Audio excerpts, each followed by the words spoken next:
Aloha, my friends. This week we are going to talk about getting started delegating. This is one of the number one questions that I get from all of my clients and prospective clients when I am explaining to them what I do. And I trust you will find this video to be an extremely helpful way to give you some practical and actionable ways to get started delegating. So let's get into it. My name is Kristen Nicole Abdel. I am a virtual executive assistant and online business manager. I have been the owner of K&L Co., my little VA business, all by myself. I am a solopreneur just like you, and I've been doing that for about 6 years. I started my business in Hawaii. And so just like they say, you can take the girl out of the country, but you can't take the country out of the girl. That's how I feel about the spirit of aloha. And that's why I reflect that throughout my brand, because that is the one thing that I took with me from my 10 years of living in Hawaii before I moved to the San Francisco Bay Area. So this is just a couple of ways you can get in touch with me. Feel free to scan the QR code and it will give you access to my business card as well as a link to set up a meeting with me if you're interested in chatting about anything that you hear today.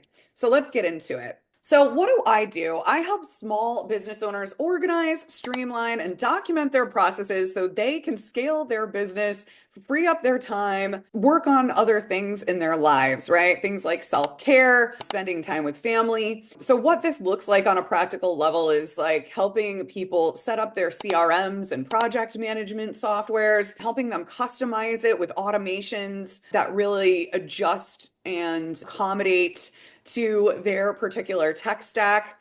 I love being a resource for people. I love learning from you. The things that you need really help me in my research and development, if you will. If you are interested in speaking with me about any of these topics that we are going to talk about, please don't hesitate to set up a call and let's chat. So, why would we want to delegate, right? There is a reason for it. We're not going to want to delegate for no reason at all. It's probably because there is some sort of a problem. Delegation is a solution to an existing problem that we have. So, what is that problem? Let's identify that problem so we can see, when we would actually need this, right? So I like to call this the success problem. This is a very good problem to have, right?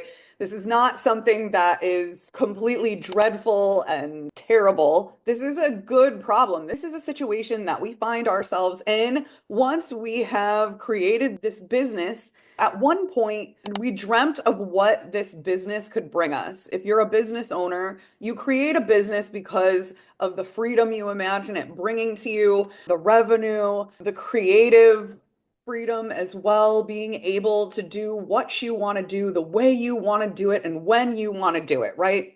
So that's all wonderful. And your business starts out being something that you can handle as a solopreneur all by yourself, right? You start doing all of the things yourself because when you first start, you probably don't have the resources to hire an entire team. What happens is start doing your work. You're really passionate about it, so you do a great job. And what happens when you do that is you wind up getting busier because if you're doing everything right, lots of people want to work with you. And eventually you get to a place where it's too much. If everything is going well, if this business is doing what it's supposed to do, it's inevitable that you're eventually going to get to a place where you just feel overwhelmed by it. And suddenly that business is no longer the dream that it once was. And so what happens is the busier we get, the less organized we become. Even in real life, you know that when you're super busy, you don't put all the clothes away. You just throw them on the ground somewhere. You don't put all the dishes away and they pile up in the sink. Naturally, the busier we get, disorganization and lack of systems lead to missed opportunities and burnout. So this is a time in your business when you are turning away customers, or maybe you're taking them on, but you're cringing every time you take them on. You're starting to feel like your business is running you, and you can feel your health declining because you're burning out, honestly. And so we start to realize ultimately that we can't do it alone. So, what is the solution to this success problem? The way I personally like to be the solution to the success problem in the lives of my clients is As I alluded to earlier, I help business owners by designing custom workflows that save them time, improve client satisfaction, and help them prepare their businesses for future growth, whatever those growth goals may be. Whether it is for them to grow their business and have a team helping them, or maybe it is just to make their processes more efficient so they can better handle the workload themselves. But I like to think that I help business owners overcome that overwhelm that they're experiencing during that success problem and love their businesses again, right? Because when we first started that business, it was like a romantic period. We loved it, it was exciting, and we want to get that feeling back. So that's how I like to help my people do that. As with most things, there's more than one way to skin a cat. There's multiple ways to solve this problem. If we can't do it alone, the solution is ultimately delegation. What I offer is just one way to delegate. But let's talk about the different ways that we can delegate, right?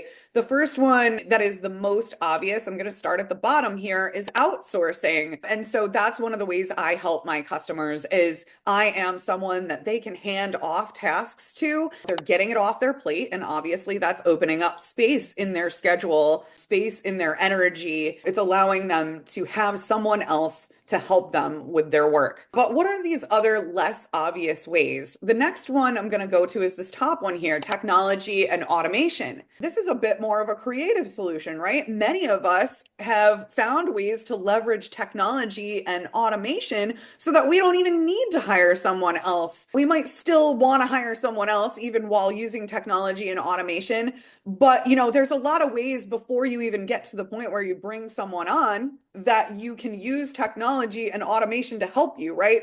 These are things like our calendaring software, where has been a game changer ever since that has become something that's more popular to use. It allows us to set our schedule and eliminates that back and forth that we need to be doing with people being like, when are you available? Oh, I don't know. When are you available? And like giving lists of dates and then taking that time to review all of the things. Calendaring software has really helped us with that. We also have our CRMs, right, that remind us when to talk to our clients, or maybe they even do a lot of the talking to our clients for us if we take the time to program the messages that we want to be sent out to our clients. And also our project management softwares remind us of all the tasks behind the scenes that we are doing, that we are putting in place to serve our customers. So those are a few ways a solopreneur could actually delegate without bringing in another person. What I do find is that a lot of my customers are like, I don't have time to even figure out what technology and automations to set up. There is a lot of research that needs to go into that. So that's another way that I serve my clients, is by doing the research in terms of what technology to add to their tech stack, what automations will work. And then the last way I want to talk about here is right smack in the middle, processes and workflows. This is absolutely one of my favorites. For some reason, my brain just always thinks in processes and workflows. I love naturally just creating a system for doing things. What essentially is a system? It is really just, if you think about it, a set of predetermined decisions that you've made in your business. So what do I mean by that? If you have a process by which you post your social media, for example, you create the graphic, you create the caption, you create the hashtag, you load it into your social media scheduler, post it or schedule it for some time in the future. Now, that sequence of events that I just described is a process, right? And so ultimately, you have that going on, literally every single thing that you are doing in your business. And so what I love about this is I love working with my clients to get it out of their head. And once we can get it out of their head and documented somewhere, somebody else can do it. But also, on top of the fact that somebody else could do it, it's also removing it from your brain so that the next time you go to do it, even if you were going to keep that task, the next time you go to do it, you don't have to reinvent the wheel, so to speak, and remember everything that you did. If it is programmed into a project management software, the decision making is done. All you have to do is follow the list of activities that you've already laid out for yourself. Why this is one of my favorite things is because it really helps eliminate that decision fatigue that we have as business owners, right? Fun fact, the average person makes 35,000 decisions every single day. Now, that is just the average person. That is not a business owner. So if we think about how many decisions does a business owner make, okay, we can probably double that. On top of that, I know a lot of you have children. Imagine if you're a business owner and you have children. Now you're probably making another 35,000 decisions for the kids, however many kids you have. I mean, that is well over 150,000 decisions every day. No wonder all of us are burning out and getting exhausted. We need help. So let's talk about how we can get started getting that help. Okay, where do we start? We need to take a second to recognize delegation isn't about giving away tasks. It's about creating space for growth. Growth in so many ways. We can just be creating space for self-care. It doesn't have to be that we're like creating space to do a whole huge other project in our business. It could just be creating more time for you to spend with that family that you love and that is, more important than the money, right? But what we really mean by growth in business terms is that it is expanding your ability to reach more people through your business and make more money and possibly hire other people and support other business owners and allow them to help you with your business. Think about it as creating space for something else that you want to also achieve. Now that you've gotten to this vantage point in your business where it's this successful, you probably have a new goal that you'd like to start working on. And so that's what delegation is doing. It's creating space for that new goal. After we recognize, we're also understanding that there's a shift in your mindset is required, okay? And for many of us, the biggest obstacle, and I would say all of us, honestly, like this is a journey that we all go through as solopreneurs. The biggest obstacle to delegation is often you, right? And I can completely relate to this. But why is this? Why do we get in our own way here? And it's because we focus on our fears about it, right? It's the fear of the unknown. The classic fear of the unknown strikes again. We think no one can do it like me, or what if they mess it up? Along with a whole host of other things. There's a lot of things that we could be afraid of that can hold us back from delegating. I think it's important to understand that we need to reframe delegation as an investment and not a loss of control. And what that does is it helps us open our mind to the possibility that things could actually go a lot better than we expected. In life, we have to train our brains to go away from the fear side. I think naturally, I almost like to think of it as force of gravity is like something that is a very real thing that most of us can accept is happening on a regular basis. And it's one of those things that's invisible, right? We can't see gravity, but we feel gravity and we know it pulls us down to the ground. And so that's the way I like to think about it. Naturally, our minds kind of go down to the ground with that gravity just by virtue of being here on Earth and being subject to that law of gravity. It's almost like our minds kind of go to that place automatically too. And if we can just accept that and recognize that that's how the mechanism of our mind works, then we can work with it and we can engineer our minds. We can figure out how to turn it around from there. And that's really how most successful people are succeeding. They are really good at overcoming their fears and seeing things in a positive way. If you are having trouble delegating, try to reframe it as something that could really help you achieve something even greater in your business and in your life. Things really could go even better than you expect. And honestly, most of the time they do, as long as you give it a shot. Okay, so that brings me to the next question that would probably be on someone's mind when you are trying to get started delegating. So what do we delegate? What we're really going to want to do is pick a needy area or activity. So as we're thinking about this, we're wanting to look for our most needy area and looking for kind of a good starting point that makes sense. Now, this is going to sound really simple, but it's effective. I honestly don't know any better way to do it. This is what works for me. This is what works for my clients. You really are just going to start making a list of everything that you do in your business, right? So this slide is kind of a guide for you, if you will, of lists that you can make that might help you cover all the areas of your business. And you're going to want to write out as many as you can because the goal is really to try to take a step back, get it out of your head, and take a step back so you can have that bird's eye view of everything that's happening in your business. List any systems or areas. So systems or areas, I want you to think about your sales system or your marketing system, or maybe your social media system. So, right, like that's like the top of the hierarchy. If it helps you to think about it that way, that's going to help you kind of find the big areas of your business where things are getting done. The next area is list any actions or processes. So actions would be the actual steps that you're taking to implement the systems above, right? So list any actions or processes that you already have. So these would be things like client onboarding processes, right? Email management processes. A lot of my clients they're really embarrassed about their email inbox, but you do have a process with it. Recognizing what that process is and getting it down on paper is going to allow you to improve upon it. Even if you're not happy with the existing process, don't worry about it. Just write it down because this is how you make it better. Think about actions and processes. Next, list any recurring tasks. I love recurring tasks because recurring tasks are probably the ones where we can invest in that technology and automation, right? We probably, in a lot of these recurring tasks, we can probably just program a software to do these things for us, and we don't even need to necessarily hire someone to be in charge of it all the time.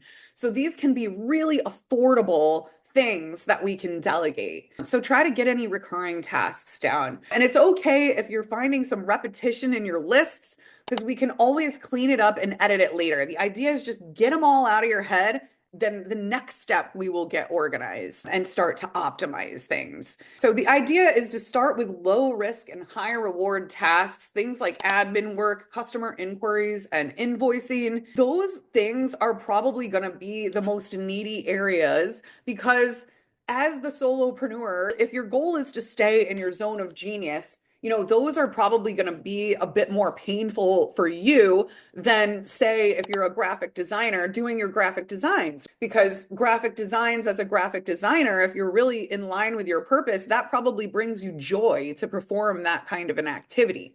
So make a list of everything that you do in your business. The next step in what do I delegate? And again, this is going to help us really hone in on that needy area or activity. It's going to be asking yourself, running all of those tasks. Now that you have that list, run that list through a filter of all of these questions here. And you might want to take a screenshot of this slide and use it as a reference point for yourself. These questions are really going to help us pull out the squeaky wheel. And so let's look at these questions for a minute. Which of these hurts the most? The activity that hurts the most, what's happening there is that it's actually draining your energy and your time. So those things really you want to get rid of first. If it's also draining you of your energy, you're losing in two places and not just one. Which of these has the potential to bring the most value? So of course, as business owners, we're always thinking about the ROI, the return on investment. So what has the most potential to bring you more money or save you more time, save you more energy? What drains you? That's very similar to what hurts you most, but it just might help to reframe that question in a little bit of a different way. You'll probably get a few different answers. What's outside your area of expertise? That's a really great one. These, a lot of times with creative professionals who are not really math or numbers people, something that's outside of their expertise is accounting and bookkeeping, right? So that would be a time when it would be probably really great to bring in a bookkeeper to help you manage the numbers side of your business, because if you're a creative, that is probably hurting you and draining your energy at the same time as well. Another question, what's repetitive but necessary? And so That one is pretty self-explanatory. What are you doing over and over again that if it's that repetitive, you could probably teach someone else to do it or program it into a software to do for you. So that's how you really start to identify what to delegate. It's simple, but it's not easy, and that's why people struggle with it. Sometimes we just need someone to give us that extra push to get started. Next thing I want to talk about is how do I delegate?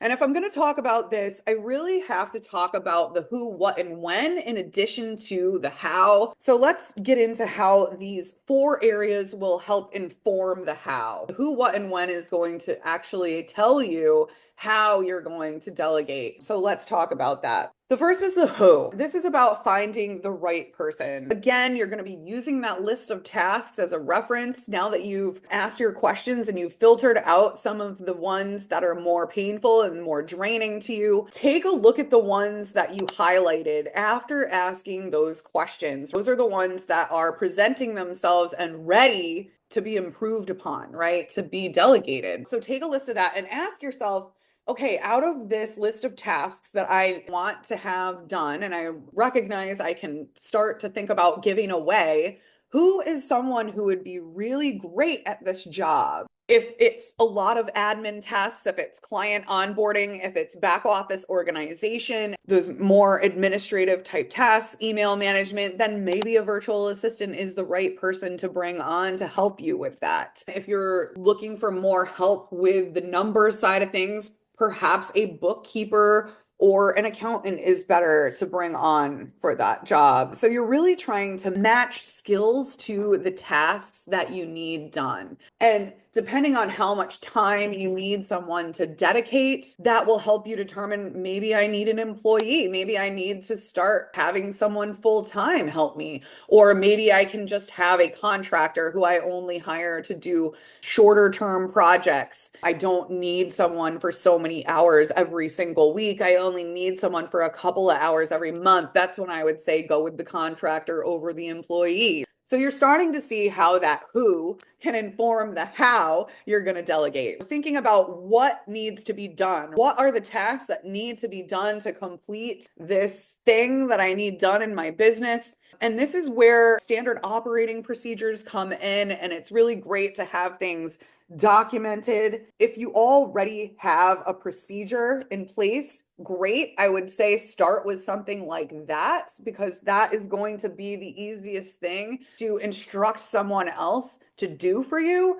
because you just already know what your process is. And also, if you already have a process, we want to start small and we don't have a huge budget. This is where we're probably going to be able to use someone who's more entry level because we know how to do the process already and we can teach someone. So you can kind of save yourself some cost by bringing in someone who's a little less experienced, but who would find value in learning from you. That is how the what informs the how. But also, if you don't have a process, maybe you don't know what your standard operating procedure should even be for a task. Again, going back to that bookkeeping example, if you're more of a creative, maybe you don't know what your process for tracking your expenses and payments should be. And maybe you need someone who knows how to do it better than you. So then you know, I'll bring on a bookkeeper and ask them to document the process for me, show me what the process is that I do need to be following, and then have them either document it for you or at least make it clear to you what that process needs to be, work with you for a little while, get you set up so that you do have a system. Maybe later, once you actually do have an established process that you know works correctly,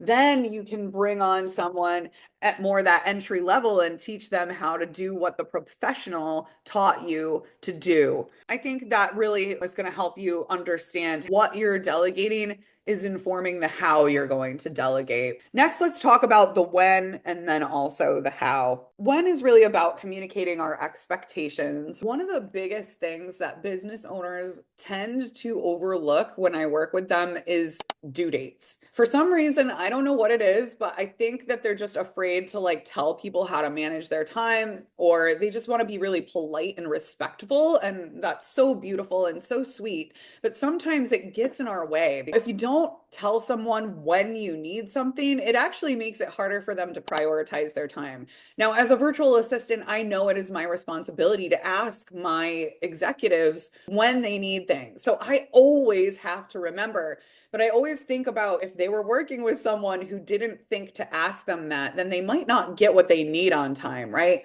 So I want to encourage you as a business owner, don't be afraid to put due dates out there. Just say it nicely. If you're trying to be polite to someone and respect their time, as long as you say it nicely, if you have the right person working for you, they're going to appreciate that because you're helping them learn how to prioritize what they need to prioritize for you. Also, asking for updates if you want updates and communication, feedback loops. If you want them to give you iterations of something to run by you for approval, let them know that. That will also inform the how it's going to be done, setting those expectations with whoever you're working with. And lastly, the how. Obviously, the how informs the how. Starting small and building trust. Test with a few tasks before handing over bigger responsibilities. The reason why we want to go about delegating in this way is because it's a journey for all of us. Not only is your delegate learning how to work with you, and so starting small is going to benefit them, but you are also learning how to work with a team. And so you are giving yourself time and space to learn in a way that is going to create long-term success and sustainability. Tiny habits build up to really big changes. No shame in starting small. Be easy on yourself about things like this and just give yourself the grace of taking your time. We don't want to rush through things. This is the long game here, and there's no reason why we need to rush through it. So just take it easy. I wanted to give you a couple of examples of starting small, especially if you're working with a virtual assistant. These are some tasks that can be really comfortable to start delegating at first. Things like research projects. Nobody's got access to financials or bank accounts when you're having them do a research project. Give them a research project, maybe a spreadsheet, right? Graphics, data entry. All of these things are a bit more palatable for the business owner to kind of get started just dipping their toes in, and then eventually it becomes addicting, honestly. The more that you are able to take off of your plate so that you can focus in your zone of genius, doing the work that you really love, or perhaps giving yourself time back to yourself, you're like, oh my gosh, this is incredible. I want more of this. Give yourself that grace and start small. Let's recap, guys. I've been talking long enough at you. Number one, you got to shift your mindset, right? Open your mind to the possibility that things could go so good, like incredibly good. Life really does get to be this good, but we just have to let ourselves believe that, honestly, 9 times out of 10. Next, start small with repetitive non-core tasks. And last, set up a strong process for success. Have a bit of a plan and familiarize yourself with what you could give away and who could be great at doing it. Remember, delegation is not about working less. It's about working smarter so you can focus on what truly matters, driving your business forward and creating a brand that inspires. Take action. Delegate one task this week and see how it feels. I guarantee you're going to want to do it again.